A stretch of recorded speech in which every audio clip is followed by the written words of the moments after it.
വായിച്ചു വളരുക, ചിന്തിച്ച് വിവേകം നേടുക.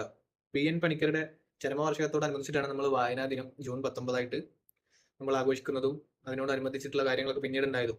ഒരു ഗ്രാമങ്ങളിൽ ഒരു വായനശാലയെങ്കിലും ഉണ്ടാവണം എന്നുള്ള ഒരു ലക്ഷ്യത്തോടെ പ്രവർത്തിച്ച ഒരു മഹത് വ്യക്തി തന്നെയാണ്. അപ്പൊ ഈ ഒരു ദിവസത്തിൽ ഞാൻ റീസെന്റ് ആയിട്ട് വായിച്ച ഒരു ബുക്ക് ഞാൻ നിങ്ങൾക്ക് പരിചയപ്പെടുത്തി തരാം. ഉയരെ ഉയരാം എന്നുള്ളതാണ് ബുക്കിന്റെ പേര്. Doctor K P. നജിമുദ്ദീൻ എഴുതിയതാണ്. വായിക്കാനും അല്ലെങ്കിൽ എസ്പെഷ്യലി ബുക്കുകളൊക്കെ നോക്കാനും മടിയുള്ള ആളാണ് ഞാൻ. ഗൾഫ് പോയതിന് ശേഷം സൂര്യ എന്ന് പറഞ്ഞിട്ടുള്ള എൻ്റെ ഒരു സുഹൃത്താണ് എനിക്ക് വായിക്കാൻ വേണ്ടിയിട്ട് ഒരു ഐഡിയ വീണ്ടും ഉണ്ടാക്കിയതും. അങ്ങനെ ഞാൻ അബുദാബിയിലൊക്കെ ഈ ബുക്കിന്റെ എക്സിബിഷനൊക്കെ പോകാറുണ്ട്. അങ്ങനെയൊക്കെയാണ് പിന്നെ വായനാശീലം തുടങ്ങുന്നത്. ഓൺലൈനിൽ വായിക്കാറുണ്ട്, പക്ഷേ ബുക്ക് വളരെ കുറവായിരുന്നു. വായിക്കണം നമുക്ക് കൂടുതൽ അറിവുകൾ കിട്ടണം എന്നുണ്ടെങ്കിൽ നമ്മൾ വായിക്കണം. അല്ലെങ്കിൽ നമുക്ക് ചിന്തിക്കാനും നമ്മുടെ ജീവിതവുമായി ബന്ധപ്പെട്ട് പല സംഭവങ്ങളും റിലേറ്റ് ചെയ്യണമെങ്കിലും വായിക്കണം എന്നുള്ളത് തന്നെയാണ്. ഈ ഒരു ബുക്കിന്റെ പ്രത്യേകത എന്താ വെച്ച് കഴിഞ്ഞാൽ എസ്പെഷ്യലി ഇൻഫ്ലുവൻസേഴ്സിനൊക്കെ സംസാരിക്കാനും അല്ലെങ്കിൽ നമുക്കൊരു സെൽഫ് മോട്ടിവേഷനും നമ്മളുടെ ഉള്ളിലുള്ള ചില ചോദ്യങ്ങൾക്കുള്ള ഉത്തരവായിട്ട് ഞാൻ ഈ ബുക്കിനെ കാണുന്നുണ്ട്. കാരണം ഉയരെ ഉയരാം എന്നുള്ള പേര് എനിക്ക് ഫസ്റ്റ് റിലേറ്റ് ചെയ്തത് നമ്മുടെ ഉയരെ എന്ന് പറഞ്ഞിട്ടുള്ള ആ മൂവിയാണ്. ഇതിലെ 4-മതായിട്ട് ഒരു സംഭവമുണ്ട്. നിങ്ങളെക്കുറിച്ച് എന്ത് ചിന്തിക്കുന്നുവോ, അതായത് നിങ്ങൾ മറ്റുള്ളവരെ കുറിച്ച് എന്ത് ചിന്തിക്കുന്നതോ അതാണ് നിങ്ങൾ എന്ന് പറഞ്ഞിട്ട്. അപ്പോൾ ഞാനത് ഒന്ന് നിങ്ങൾക്ക് പറഞ്ഞ് കേൾപ്പിച്ചു തരാം.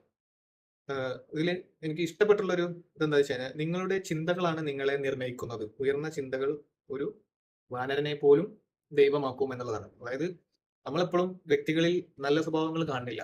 നമുക്ക് പറ്റാത്തൊരു സംഭവം കണ്ടു കഴിഞ്ഞാൽ അത് നെഗറ്റിവിറ്റി ആക്കി പറയുകയും മൊത്തത്തിൽ അതിനെ അടിച്ചാക്ഷേപിക്കുകയും ചെയ്യുന്ന ഒരു സ്വഭാവം മലയാളികളുടെ ഇടയിൽ കൂടുതലുണ്ട്. ഇപ്പൊ സഹജീവികളോടുള്ള മനോഭാവം നമുക്കിടയിലുള്ള നന്മ കാണാൻ സാധിച്ചാൽ നന്മയുടെ മഹത്വം പിന്നെ നമുക്കിടയിലെ തിന്മയെ മാത്രം കാണാൻ സാധിക്കുന്നതെങ്കിൽ നമ്മുടെ ഉള്ളിലെ തിന്മയുമാണ്. അതായത് നമുക്ക് നന്മ കാണാൻ പറ്റുന്നുണ്ടെങ്കിൽ എല്ലാ വ്യക്തികൾക്കും നന്മ ഉണ്ടാവും.